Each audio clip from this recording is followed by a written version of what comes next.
So far, the only method of factoring that we've talked about is using GCF. So if I look at this quadratic trinomial right here and try to factor it using GCF, I go through and I look at the coefficients and the constant and see if there's any number I can pull out from a 1, a -3, and a -18 and find that there's not. So then I move on to the variables. There's an x squared, an x to the first, and here I have no x's, which means I'm not allowed to pull out any x's from all three pieces. So in effect, there is no GCF between these three terms, which means that the only method of factoring that I have so far, I can't use. So we're going to have to expand our tools and introduce a new method of factoring, in this case called a equals 1. So remember, a equals 1 is traditionally used to factor quadratic trinomials of the form ax squared plus bx plus c. And to be even more specific, if a equals 1, I can go ahead and narrow down this form a little bit by getting rid of that term and just having x squared plus bx plus c. Again, because the a equals 1. The mantra, whenever I'm doing this, is to find factors of c, in other words, the constant term, that add to b. So the same set of numbers that multiplies to c has to add to b. And if I can remember that right there, then I can easily complete the a equals 1 process. So let's go back to that example we started with. The quadratic trinomial x squared minus 3x minus 18. And since there's no GCF, we have to try this other method. So I like to list out b and c.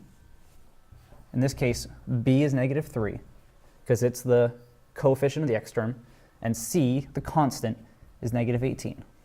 And I start to think about all the numbers that multiply to 18.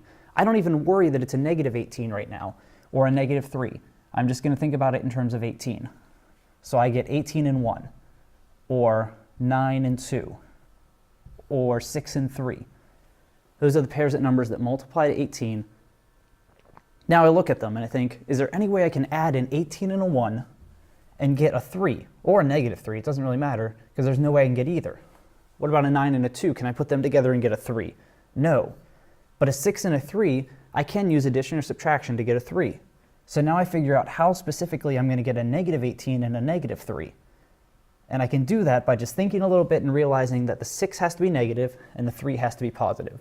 And those do multiply to -18, and they add to -3, which is what I want. So those are my two numbers right there. And when I factor with a equals 1, all I do is follow the form.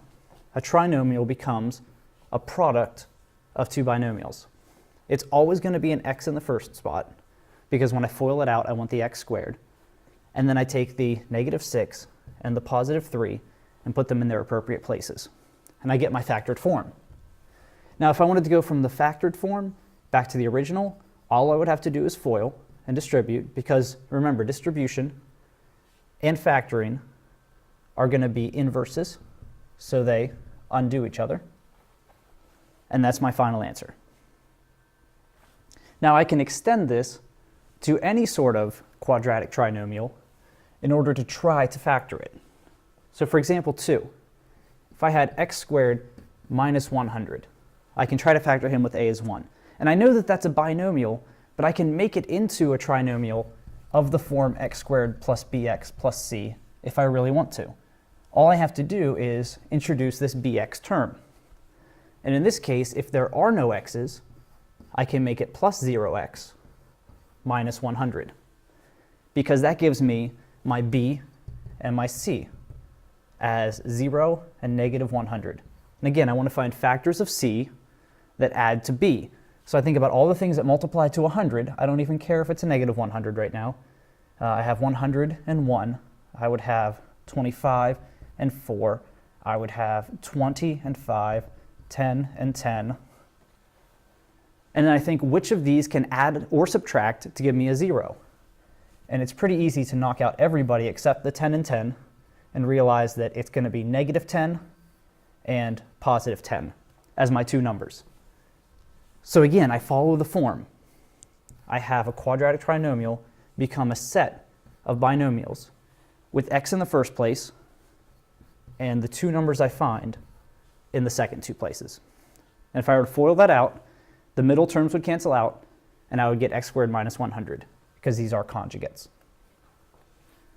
Lastly, for a third example, I can start out with something like 2x squared plus 12x plus 10.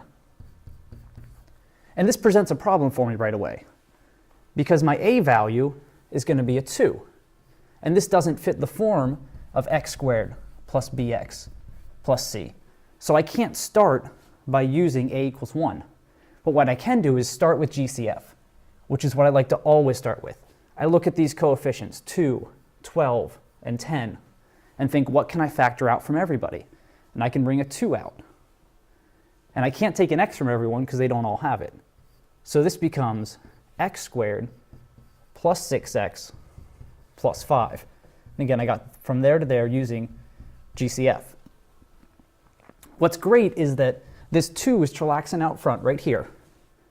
And the x squared plus 6x plus 5 is now in the form of a equals 1. So I can take the b and I can take the c, and I can look to see if I can find numbers that multiply to 5 and at the same time add to 6. So if I do this correctly, I'm going to notice that getting 5 can either be 5 and 1 or 5 and 1. There's no other options. So hopefully 5 and 1 add to 6, which they do. So that's my set of numbers. So if I follow the form of x in the first spot and binomials, I get x plus 5 and x plus 1. But I have to be really, really careful not to forget about my GCF. I have to drop him down in front, because if I don't put him there, I don't have the correct answer. I don't have anything that's going to FOIL out to what I started with.